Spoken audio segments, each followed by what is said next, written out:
පෝට්පෝලියක් කියලා කියන්නේ හරියට වගේ ඩිජිටල් CV එකක් වගේ දෙයක්.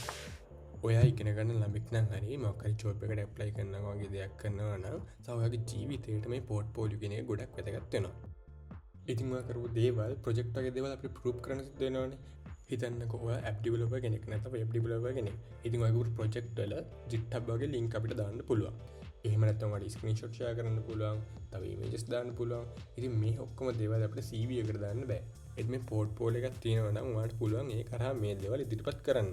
ඉතින් මේ වීඩියෝ එකෙන් කියන්න හදන්නේ මම ටිකක් වෙනස් විදිහකට හිතලා හදපු පෝට්ෆෝලියෝ එකක් ගැන. මේකට අපිට කිසිම කෝඩින් දැනුමක් අවශ්‍ය නැහැ. මොකද මම මේකට පාවිච්චි කරේ Claude. මේ කන්සෙප්ට් එක මම හරියට ප්‍රොම්ප්ට් එකක් විදිහට දුන්නා. ඉතින් මෙන්න මේ විදිහට ගොඩක් ලස්සනට හරියට ගේම් එකක් වගේ මේ පෝට්ෆෝලියෝ එක මට Claude හරහා හදාගන්න පුළුවන් වුණා. ඉතින් මේක හරියට අර බවුන්ස් ගේම් එක වගේ. ඔයාලට ඕනේ දේවල් විතරක් බලන්න පුළුවන් විදිහ තමයි මම මේක හදලා තියෙන්නේ. ඉතින් අපිට එන්ටර් එක බලහරි ස්පේස් එක බලහරි මේ ගේම් එක ස්ටාර්ට් කරන්න පුළුවන්. ඊට පස්සේ අපිට තියෙන්නේ මේක ප්ලේ කරන්න. ඒ කියන්නේ මේ බෝලේ පල්ලයට වැටෙද්දී මේ ලෙවල්ස් වගේ තියෙනවා තේරුවොත් ඒව විතරයි තේරෙන්නේ. ඉතින් ඔයාලට ඒ සෙක්ෂන් එක ඕනේ නැහැ කියලා හිතුණා නම් ඔයාලට පුළුවන් ඒවා මගහැරලා යන්න. ඉතින් මේ විදිහට ප්ලේ කරලා අන්තිමට මේ නෙට් එකෙන් බෝල් එක දැම්මට පස්සේ මගේ පෝට්ෆෝලියෝ එක අන්ලොක් වෙනවා. ඉතින් එතකොට ඔයාලට මෙන්න මේ වගේ මගේ සම්පූර්ණ පෝට්ෆෝලියෝ එක බලා ගන්න පුළුවන්.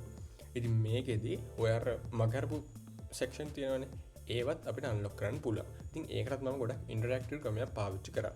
ඒ වගේම ඔයාලට පුළුවන් මේක ෂෝට්කට් කීස් පාවිච්චි කරන හරියට ගේම් එකක් වගේ.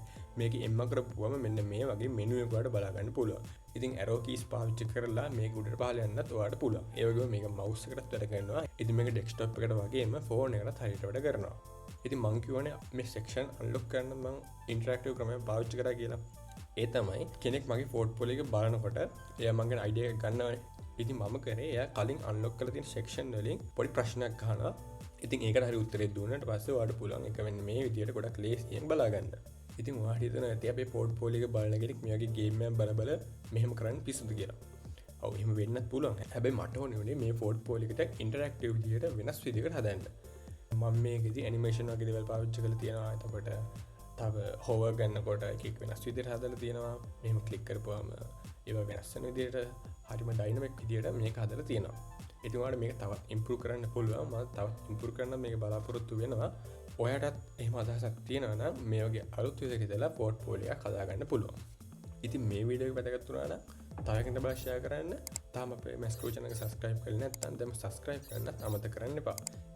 ඊළඟ වීඩියෝ එකකින් ඉක්මනට හමුවෙමු. හැමෝටම ජය වේවා.